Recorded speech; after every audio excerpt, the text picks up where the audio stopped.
Very good morning दोस्तों। आज date है 4 अगस्त और हम बात करेंगे आज के करंट अफेयर्स के बारे में। हाल ही में किस दिन को संस्कृत दिवस के रूप में मनाया गया? देखिए, संस्कृत दिवस के रूप में इस वर्ष मनाया गया 3 अगस्त को। वैसे हिंदू कैलेंडर के अनुसार जो श्रावण महीने की पूर्णिमा पड़ती है उस दिन मनाया जाता है संस्कृत दिवस के रूप में, और उसी दिन रक्षाबंधन के रूप में मनाया जाता है, जो इस बार पड़ी है 3 अगस्त को, इसलिए 3 अगस्त को मनाया गया संस्कृत दिवस के रूप में। अब अगर हम संस्कृत के बारे में बात करें तो ये विश्व की सबसे पुरानी भाषाओं में से एक है, और इसकी जो जड़ें हैं वह हिंदी भाषा, गुजराती भाषा है, बंगाली भाषा और भी कई भाषाओं में इसकी जड़ें मिलती हैं। अगर हम बात करें इसकी उत्पत्ति के बारे में तो यह एक इंडो आर्यन भाषा है, जिसके बारे में ऐसा माना जाता है कि इसकी जो उत्पत्ति है वह 3500 साल पहले भारत में हुई थी। देखिए, अगर हम बात करें अन्य ऑप्शंस के बारे में तो 14 सितंबर को मनाया जाता है हिंदी दिवस के रूप में, तो इसको आप याद रखिएगा, इससे क्वेश्चन आ चुका है और आता भी है। बात की जाए नेशनल वोटर्स डे के बारे में, मतदाता दिवस जिसे हम बोलते हैं, ये मनाया गया 25 जनवरी को मनाया जाता है। अब अगर हम बात करें इंडियन कॉन्स्टिट्यूशन डे के बारे में तो ये मनाया जाता है 26 नवंबर को, क्योंकि इसी दिन हमारा संविधान बन के तैयार हुआ था, इसलिए। ठीक है, इसी के साथ हम बढ़ते हैं हमारे अगले क्वेश्चन की तरफ। हाल ही में यूएई में अरब क्षेत्र के पहले परमाणु रिएक्टर ने कार्य करना शुरू कर दिया है। उसका क्या नाम है? देखिए, इसका नाम है बराक। अगर मैं इसके बारे में बात करूं तो 31 जुलाई को जब ये चालू हो गया था, उसके बाद ये यूएई है, यह पहला अरब देश बन गया है जिसने परमाणु ऊर्जा संयंत्र की शुरुआत की हो। अगर मैं इसके बारे में बात करूं तो दक्षिण कोरियाई प्रौद्योगिकी द्वारा इसको संचालित किया जा रहा है, और यह स्थित है अबू धाबी के अल दफरा क्षेत्र में, और ये 5.6 गीगावाट बिजली का उत्पादन करेगा, जिससे यूएई की 25% जो बिजली की आपूर्ति है उसको पूरा किया जाएगा, और जो तेल और गैसों पर निर्भरता है उसको कम किया जाएगा। देखिए, अगर हम बात करें यूएई की, अगर हम बात कर रहे हैं तो हम कुछ याद करने की कोशिश करें तो हाल ही में यूएई भी पहला अरब देश बना है जिसने अपना कोई अंतरिक्ष मिशन भेजा हो, और वो उसका मार्स मिशन है जिसका नाम था होप, जिसको भेजा गया था जापान की सहायता से। तो ये आपको याद आना चाहिए। अगर मैं बात करूँ, एक और इम्पोर्टेंट क्वेश्चन इससे बनता है, हाल ही में दुनिया की पहली आर्टिफिशियल इंटेलिजेंस यूनिवर्सिटी जो है वह भी स्थापित की गई है यूएई में, और उसका नाम है मोहम्मद बिन जायद यूनिवर्सिटी ऑफ आर्टिफिशियल इंटेलिजेंस, तो उसको भी आप याद रखिएगा। इसके अलावा जो यूनाइटेड अरब है, अगर बात की जाए इसकी कैपिटल के बारे में, इसकी कैपिटल है अबू धाबी, करेंसी है यूएई दिरहम। बात की जाए प्रेसिडेंट की तो वह है खलीफा बिन जायल अल नाहयान। बात की जाए पीएम की तो वह है मोहम्मद बिन राशिद अल महकम। देखिए, अगर मैं बात करूं अन्य ऑप्शंस के बारे में, देखिए ये जो यहाँ पर लिखा हुआ है एकेडेमिक लोमोनोसोव, यह विश्व का पहला तैरता हुआ परमाणु संयंत्र है जिसको स्थापित किया है रूस ने, इसको भी आप याद रखिएगा। अगर मैं बात करूं तारापुर एटॉमिक पावर की तो यह भारत का पहला कॉमर्शियल पावर स्टेशन है, ठीक है, और यह कहाँ पर स्थित है? यह स्थित है महाराष्ट्र में। और जो कलपक्कम एटॉमिक पावर ये जो है यह स्थित है कलपक्कम की, अगर मैं बात करूँ तमिलनाडु में। देखिए, अगर मैं आपसे एक को होमवर्क देने की मैं आपको कोशिश करता हूँ, तो आप अगर चाहें तो उसको एक टॉपिक को कवर कर सकते हैं, जिससे आपकी कुछ क्वेश्चंस कवर हो जाएंगे। आपको करना ये है कि जो भारत के जो परमाणु संयंत्र हैं उनकी आप एक लिस्ट बनाइए, उनको आप लिखिए, ताकि आपका एक टॉपिक कंप्लीट हो जाए, और आप उनकी फ़ोटो लेके कमेंट सेक्शन में डाल सकते हैं। ठीक है, इसी के साथ हम बढ़ते हैं हमारे अगले क्वेश्चन की तरफ। हाल ही में जेएमके रिसर्च एंड एनालिटिक्स के द्वारा किए गए सर्वे में कौन सा राज्य पहले स्थान पर रहा है? देखिए, इस सर्वे में पहले स्थान पर रहा है राजस्थान। अगर मैं सर्वे के बारे में बात करूं तो ये उस आधार पर किया जाता है कि कौन सा राज्य कितने सोलर एनर्जी, कितने वॉट सोलर एनर्जी का उत्पादन कर रहा है। देखिए, अगर मैं इसके बारे में बात करूं तो राजस्थान का जो भदला सोलर पार्क है वह ऐसा माना जाता है कि ये विश्व का सबसे बड़ा सोलर पार्क है, तो इसलिए राजस्थान जो है वह इस लिस्ट में टॉप पर है। उसके बाद इसमें सेकंड प्लेस पर जो है वह है कर्नाटका, क्योंकि कर्नाटका का शक्ति स्थल सोलर जो प्रोजेक्ट है वह दूसरे स्थान पर है, वह भी काफ़ी बड़ा प्रोजेक्ट है। अगर मैं बात करूँ तीसरे स्थान पर कौन सा राज्य है, तो तीसरे स्थान पर इसमें है तमिलनाडु। देखिए, बात की जाए मध्य प्रदेश के बारे में तो हाल ही में मध्य प्रदेश के रीवा में प्रधानमंत्री नरेंद्र मोदी जी ने 10 जुलाई को उद्घाटन किया था एशिया के सबसे बड़े सोलर पार्क की, तो उसको आप याद रखिएगा। अगर मैं बात करूं अबू धाबी के बारे में तो हाल ही में अगर आपको याद होगा, देखिए जो अबू धाबी है वह यूएई की कैपिटल है, और यूएई विश्व का सबसे बड़ा सौर ऊर्जा संयंत्र विकसित करने जा रहा है जिसकी क्षमता होगी 2 गीगावाट और इसका नाम होगा अल डफरा सोलर पीवी प्लांट। इसको आप याद रखिएगा। 2022 तक इसके कार्य करने की उम्मीद है कि 2022 तक इसमें जो बिजली का उत्पादन है वह शुरू हो जाएगा। देखिए, अगर हम बात करें हमारे अगले क्वेश्चन के बारे में, इसके पहले मैं आपको एक चीज बताना चाहता हूँ। अगर आपने इसके पहले वाला क्वेश्चन देखा है वह रिलेटेड था परमाणु रिएक्टर से, जहां से बिजली उत्पादन की जाती थी, और यहाँ पर भी बिजली उत्पादन की जा रही है सौर ऊर्जा से। तो एक तरह से अगर आप इस चीज को थोड़ा एनालिसिस करने की कोशिश करें, देखिए तो ये सारे प्रयास पूरी दुनिया में जो प्राकृतिक गैस या प्राकृतिक तेल पर जो हमारी निर्भरता है उसको कम करने के लिए किया जा रहा है, क्योंकि ये एक सीमित संसाधन है जो एक समय बाद समाप्त हो जाएंगे। इसलिए ये सब प्रयास किए जा रहे हैं कि सोलर प्लांट्स बनाए जा रहे हैं, नाभिकीय रिएक्टर्स बनाए जा रहे हैं, ताकि वहां से हम अपनी ऊर्जा की आपूर्ति कर सकें। देखिए, अगर हम बात करें राजस्थान के बारे में तो कैपिटल है जयपुर, सीएम है अशोक गहलोत, गवर्नर है कलराज मिश्रा, लोकसभा सीटों की संख्या है 25, राज्यसभा सीटों की संख्या है 10 और विधानसभा सीटों की संख्या है 200। इसके अलावा अगर हम बात करें यहाँ पे प्रभावित जहाँ पे जो झीलें हैं उनके बारे में बात करें तो जो भारत की सबसे खारी झील है जिसका नाम है सांबर लेक, वह यहीं पर स्थित है। इसके अलावा पिछौरा झील भी है, निक्की झील भी है जो कि राजस्थान में स्थित है। बात करें हम नेशनल पार्क के बारे में तो रणथंभौर व सरिस्का राष्ट्रीय उद्यान यहाँ पर स्थित है। अगर बात करें केवलादेव वर्ल्ड सेंचुरी की तो वह कहाँ स्थित है, वह भी राजस्थान में ही स्थित है। बात की जाए डैम्स के बारे में या बांधों के बारे में तो राणा प्रताप सागर बांध और जमुनालाल बजाज ये दोनों डैम कहाँ पर स्थित हैं, यह राजस्थान में स्थित है। बात करें हम नहर के बारे में तो यहाँ इंदिरा गांधी नहर है जिसको पंजाब में हरीके नहर भी कहा जाता है, भारत की सबसे बड़ी नहर है तो उसको आप याद रखिएगा। बात करें हम नदियाँ, जहाँ पे कौन कौन सी नदियाँ प्रवाहित होती हैं तो यहाँ पर लूनी व चंबल नदी प्रवाहित होती है। देखिए, अगर हम बात करें जो डेजर्ट है, जो रेगिस्तान है उसके बारे में तो भारत का सबसे बड़ा रेगिस्तान जिसका नाम है थार मरुस्थल वह यहीं पर है। अगर मंदिरों की बात की जाए तो यहाँ पे दिलवाड़ा मंदिर है और यहाँ पे पुष्कर जो ब्रह्मा जी का एकमात्र मंदिर है पुष्कर में, वह भी राजस्थान में ही है पुष्कर, तो वह राजस्थान में स्थित हुआ। अगर हम बात करें जनजातियों के बारे में तो यहाँ भील व मीणा जनजातियाँ हैं। और बात की जाए फोक नृत्य के बारे में तो फोक नृत्य यहाँ पर है घूमर, जिसको आपने काफ़ी अच्छे से देखा होगा मूवी में पद्मावत में। इसी के साथ हम बढ़ते हैं हमारे अगले क्वेश्चन की तरफ। हाल ही में किसने ब्रिटिश ग्रैंड प्रिक्स 2020 जीत लिया? देखिए, इसको जीता है 2019 के फॉर्मूला 1 चैंपियन लुइस हैमिल्टन ने, जिसको आप काफ़ी अच्छे से जानते होंगे। देखिए, अगर मैं बात करूं फॉर्मूला 1 रेसेस के बारे में तो इनके अंतर्गत एक साल में लगभग 20 ग्रैंड प्रिक्स का आयोजन किया जाता है अलग अलग कंट्रीज में, जिसको मैं काफ़ी बार बता चुका हूं। अगर आप हमारे डेली करंट अफेयर्स की वीडियोस देख रहे हैं तो आपको यह भी पता होगा इसके पहले जो ग्रैंड प्रिक्स हुए हैं वह कौन कौन से थे। तो अपन याद करने की कोशिश करते हैं। सबसे पहला ग्रैंड प्रिक्स इस साल का हुआ था ऑस्ट्रिया में, जिसको जीता वाल्टेरी बोटास ने। इसके बाद आयोजित हुआ स्टेरियन ग्रैंड प्रिक्स जिसको लुइस हैमिल्टन ने ही जीता है। उसके बाद आयोजित हुआ हंगरी ग्रैंड प्रिक्स, उसको भी लुइस हैमिल्टन ने जीता है। और अब जो ब्रिटिश ग्रैंड प्रिक्स है इसको भी लुइस हैमिल्टन ने ही जीता है।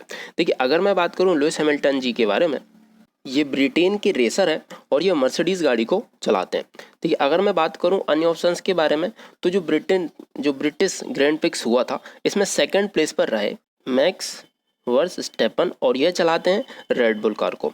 अगर मैं बात करूं चार्ल्स लेक्लर्क की तो वह ब्रिटिश ग्रैंड प्रिक्स ये जो रेस हुई थी उसमें यह रहे थे थर्ड प्लेस पर और यह चलाते हैं फेरारी को, तो इसको आप याद रखिएगा। इसी के साथ हम बढ़ते हैं हमारे अगले क्वेश्चन की तरफ। हाल ही में किस राज्य में दूसरे प्लाज्मा बैंक की शुरुआत हुई है? देखिए, पहले तो यह जान लें कि जो पहला प्लाज्मा बैंक है उसकी शुरुआत किस राज्य में हुई थी, तो आप उसको काफ़ी अच्छे से जानते हैं। उसकी शुरुआत हुई थी दिल्ली में। उसके बाद अब ये दूसरा प्लाज्मा बैंक है, इसकी शुरुआत हुई है असम में। 2 अगस्त को असम के तेजपुर मेडिकल कॉलेज ने दूसरे प्लाज्मा बैंक का उद्घाटन किया है और इसका उद्घाटन असम के स्वास्थ्य मंत्री हेमंत विश्व शर्मा ने किया है। देखिए, अगर मैं इसके बारे में बात करूँ, असम राज्य है, इसमें कोरोना के कारण जो मृत्यु हो रही है, जो मृत्यु दर है कोरोना के कारण, वह सबसे कम असम राज्य में है, तो इसको आप याद रख सकते हैं। अगर मैं बात करूं अन्य ऑप्शंस के बारे में तो देखिए, जो कर्नाटक है, कर्नाटक में नेकर सम्मान योजना चलाई जा रही है। इसके अलावा 18 जून को मनाया गया था मास्क डे के रूप में कर्नाटक ने, और अभी लाइफ साइंस पार्क का शिलान्यास भी कर्नाटक में किया गया है। देखिए, अगर हम बात करें छत्तीसगढ़ के बारे में तो छत्तीसगढ़ ने देश की पहली जो ई लोक अदालत थी उसका आयोजन छत्तीसगढ़ में ही किया गया। साथ ही नीति आयोग की जो आकांक्षी जिलों की सूची थी उसमें छत्तीसगढ़ के बीजापुर जिले को शामिल किया गया है। अब मैं बात करूं उड़ीसा के बारे में तो उड़ीसा की जो अर्चना सोरंग है उनको यूनाइटेड नेशन कमीशन चीफ ने अपने एक सलाहकार समूह में शामिल किया है, तो उसको आप याद रखिएगा। इसके अलावा अगर आपको याद होगा, हाल ही में एक दुर्लभ कछुआ मिला था जो पीले रंग का कछुआ था, जिसको आपने कई जगह पर देखा होगा, सोशल मीडिया साइट्स पर भी देखा होगा। तो यह भी कहाँ देखा गया, यह भी देखा गया उड़ीसा में। इसी के साथ देखिए अब हम बात करते हैं असम के बारे में। तो इससे एक क्वेश्चन यह आता है कि जो असम है, असम राज्य की सीमा कितने राज्यों से लगती है। ठीक है, तो यहाँ पर आपको देखिएगा अरुणाचल प्रदेश, अरुणाचल प्रदेश के बाद आता है नागालैंड, यहाँ पर है मणिपुर, मिजोरम, त्रिपुरा, और यहाँ पे बात करेंगे तो यहाँ पर है मेघालय। इसके अलावा ये जो सीमा लग रही है यहाँ पर है पश्चिम बंगाल। इन राज्यों के अलावा इनको काउंट करें तो 1 2 3 4 5 6 7 राज्य हैं। इसके अलावा 2 देशों से भी इसकी सीमा लगती है। यहाँ पे आप देखेंगे तो यहाँ पर है भूटान और यहाँ पर है बांग्लादेश, तो बांग्लादेश से भी इसकी सीमा लगती है, तो उसको आप याद रखिएगा, इससे क्वेश्चन आ सकता है। अगर हम बात करें कैपिटल की तो वह है दिसपुर है, सीएम है सर्बानंद सोनोवाल, गवर्नर है जगदीश मुखी, लोकसभा सीटों की संख्या है 14, राज्यसभा सीटों की संख्या है 7 और विधानसभा सीटों की संख्या है 126। इसके अलावा जो नेशनल पार्क है, काजीरंगा नेशनल पार्क, मानस ओरांग टाइगर रिजर्व यहीं पर है। अगर मैं बात करूं नदियों के बारे में तो यहाँ ब्रह्मपुत्र व बराक नदी और मानस नदी ये यहाँ पर प्रवाहित होती हैं। अगर मैं बात करूं टेम्पल्स के बारे में तो कामाख्या देवी का जो मंदिर है वह काफ़ी फेमस मंदिर है, वह यहाँ पर स्थित है। नवग्रह मंदिर है, लंकेश्वर मंदिर, वह भी असम में ही है। अब मैं बात करूँ जनजातियों के बारे में तो जनजातियाँ हैं चकमा, कचारी, खासी, जैंतिया और सोनोवाल। तो यह कुछ जनजातियाँ जो असम की काफ़ी फेमस हैं, तो उनको आप याद रखिएगा। इसी के साथ हम बढ़ते हैं हमारे अगले क्वेश्चन की तरफ। हाल ही में किसे राज्यसभा की आचार समिति या फिर एथिक्स कमेटी के अध्यक्ष के रूप में अपॉइंट किया गया है। देखिए इसके अध्यक्ष के रूप में अपॉइंट किया गया शिव प्रताप शुक्ला को। ये शुक्ला है, शुक्ल नहीं है। देखिए इनको अपॉइंट किया गया है राज्यसभा के वर्तमान अध्यक्ष जिनका नाम है एम वेंकैया नायडू, उनके द्वारा इनको अपॉइंट किया गया। और एम वेंकैया नायडू जी हमारे उपराष्ट्रपति हैं, इनको भी आप काफ़ी अच्छे से जानते ही होंगे। देखिए अब मैं बात करूं इस कमेटी के बारे में तो इस कमेटी में पहले तो शिव प्रताप शुक्ला जी होंगे इसके अध्यक्ष, उसके बाद 3 और अन्य सदस्य भी होंगे जिनके नाम है तिरुचि शिवा, केशव राव, विजय साई रेड्डी। ये 3 अन्य सदस्य होंगे इस कमेटी के। तो इस तरह ये 4 सदस्यीय कमेटी हो गई। अब इसके कार्य के बारे में हम बात करें तो इसका कार्य राज्यसभा सांसदों के मोरल कंडक्ट पर नजर रखना है और संसद की मर्यादा की रक्षा करना है। और अगर किसी भी संसद के द्वारा एथिक्स का उल्लंघन होता है तो उस पर उचित कार्रवाई करेगी कौन सी कमेटी, एथिक्स कमेटी। तो उसको आप याद रखिएगा। देखिए अगर बात करें हम राज्यसभा के बारे में तो इससे काफ़ी क्वेश्चंस बनते हैं। जो राज्यसभा है इसके कुछ अन्य नाम भी हैं, जैसे कि permanent house, house of state या फिर अपर हाउस इसको कहा जाता है। अगर मैं बात करूं इसमें जो सदस्य हैं उनके बारे में बात करूं तो टोटल 245 सीटें होती हैं। उसमें से जो सदस्य जो चुना जाता है उसकी मिनिमम एज जो है वह है 30 साल और टेन्योर होता है 6 साल का। देखिए 245 सदस्यों में से 1/3 यानी कि 33% जो सदस्य हैं वे हर 2 साल के बाद वे पद से हटते हैं, इसलिए ये कभी डिसॉल्व नहीं होता, इसलिए इसको कहा जाता है परमानेंट हाउस। तो 2 साल बाद 33% सदस्य हटेंगे, फिर कुछ अन्य सदस्य आ जाएंगे, तो इस तरह ये डिसॉल्व नहीं होती है। ठीक है, अब मैं बात करूँ इसके जो प्रेसिडेंट हैं उनके बारे में तो जो हमारे वाइस प्रेसिडेंट होते हैं वही इसके सभापति भी होते हैं। उनका टेन्योर होता है 5 साल का, मिनिमम एज होती है 35 ईयर। ठीक है, जिनका आर्टिकल होता है 63। उपसभा राष्ट्रपति होते हैं उनका आर्टिकल होता है 63, तो उसको आप याद रखिएगा। देखिए अब अगर मैं बात करूं हमारे अगले क्वेश्चन के बारे में, हाल ही में किसने पश्चिमी वायु कमान के प्रमुख का पदभार संभाला है। देखिए यह पदभार संभाला गया एयर मार्शल BR चौधरी जी के द्वारा 1 अगस्त को, और उन्होंने जगह ली B सुरेश की। अगर मैं बात करूं हिंदुस्तान एरोनॉटिक्स लिमिटेड की तो हिंदुस्तान एरोनॉटिक्स लिमिटेड ने हाल ही में इंडियन एयरफोर्स को 89 तेजस फाइटर एयरक्राफ्ट सौंपे हैं, तो ये आप याद रखिएगा। इसके अलावा इंडियन एयरफोर्स एक ऑपरेशन भी चला रही थी जिसका नाम है संजीवनी, जिसके तहत इंडियन एयरफोर्स ने मालदीव्स को 6.2 ton essential medical care commodity पहुंचाई है। अगर मैं बात करूं एयरफोर्स डे कब मनाया जाता है तो यह मनाया जाता है 8 अक्टूबर को। जो हमारे एयरफोर्स के चीफ हैं वह है राकेश कुमार भदौरिया जी।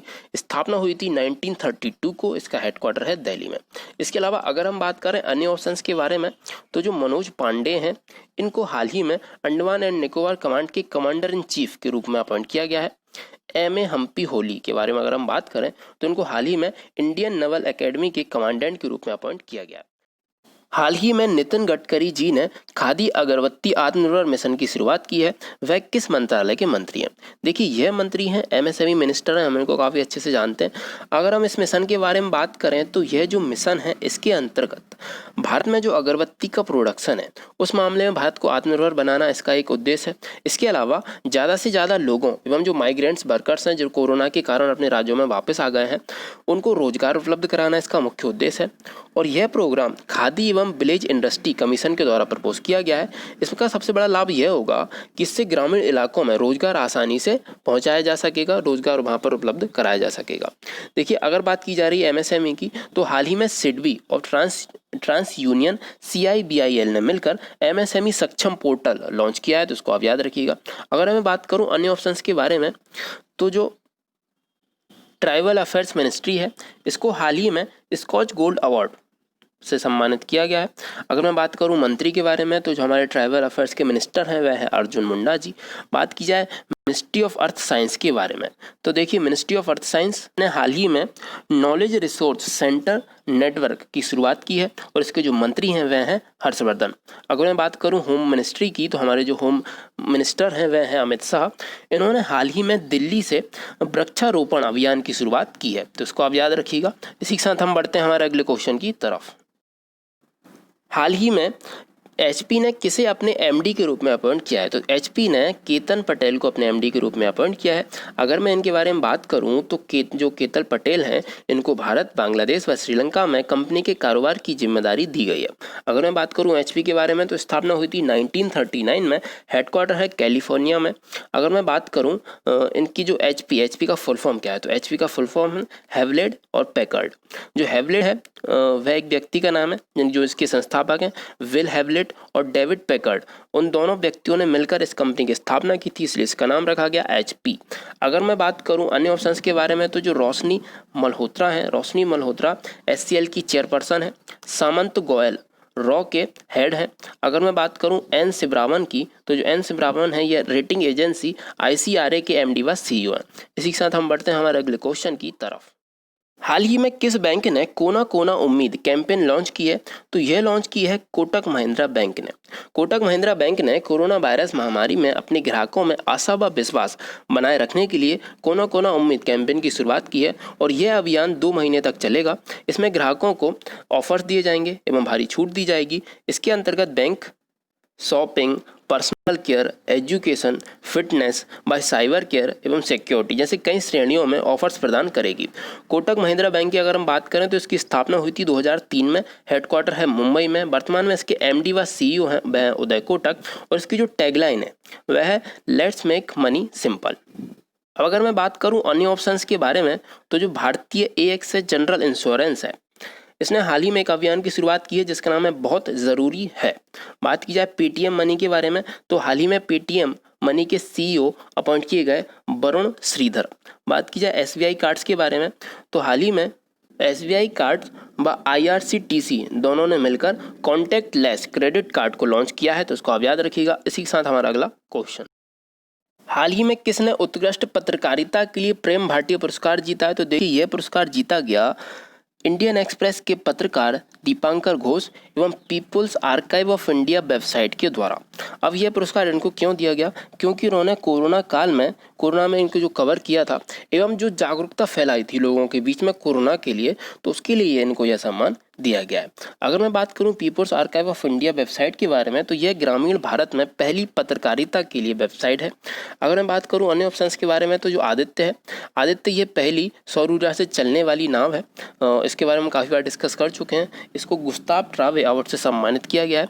अगर मैं बात करूं एन चंद्रशेखरन व जिम टाइकलेट के बारे में, तो इन्हें 2020 का ग्लोबल लीडरशिप अवार्ड प्रदान किया गया है, तो उसको आप याद रखिएगा। इसी के साथ हमारा अगला क्वेश्चन।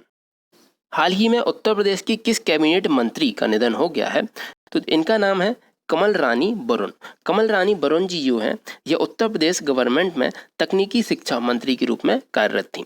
यह वर्तमान में कानपुर से विधायक थी और इनके साथ ही यह 2 बार लोकसभा की सदस्य भी रह चुकी थी, तो इनको आप याद रखिएगा। अगर मैं बात करूं अन्य ऑप्शंस के बारे में, तो जो अमर सिंह जी जो हैं, यह समाजवादी पार्टी के पूर्व नेता थे जिनका हाल ही में निधन हो गया है एवं राज्यसभा से सांसद थे। अगर मैं बात करूं कुमकुम के बारे में, तो ये दिग्गज बॉलीवुड अभिनेत्री थी जिनका हाल ही में निधन हो गया है। ली तेंग हुई, यह जो थे यह ताइवान के पूर्व राष्ट्रपति थे जिनका हाल ही में निधन हो गया। इसके अलावा एक और आपका याद होगा जो हमारे मध्य प्रदेश के पूर्व गवर्नर थे लालजी टंडन जिनका हाल ही में निधन हो गया है, तो उनको आप याद रखिएगा। और इनके नाम पर लखनऊ में एक सड़क व एक चौक का नाम इनके नाम पर रखा गया है, तो इनकी याद में रखा गया है, तो उनको आप याद रखिएगा। इसी के साथ अब हम बात करते हैं हमारे क्वेश्चन ऑफ द डे के बारे में। तो पहले हम बात करते हैं जो हमारा कल क्वेश्चन ऑफ द डे था उसका आंसर क्या है। तो नाबार्ड के अध्यक्ष कौन है? नाबार्ड के अध्यक्ष हैं गोविंद राजुलू चिंटाला। जिन जिन ने इसका सही आंसर दिया है उनके लिए वेरी गुड। अगर मैं बात करूं आज के क्वेश्चन ऑफ द डे के बारे में, तो हाल ही में प्रधानमंत्री मोदी जी के निजी सचिव कौन अपॉइंट हुए हैं, तो इसका आप आंसर देके बताइए। साथ ही जो अन्य ऑप्शन है अगर आप इनके भी डिस्कस करेंगे तो आप इनके बारे में बता सकते हैं कि ये कहाँ पर किस पद पे नियुक्त हैं। तो इसी के साथ हमारी ये वीडियो यहीं पे समाप्त करते हैं। अगर आपको हमारी ये वीडियो पसंद आई है तो इसको ज़्यादा से ज़्यादा लाइक कीजिए, दोस्तों के साथ शेयर कीजिए। कल फिर मिलेंगे दोस्तों, जय हिंद।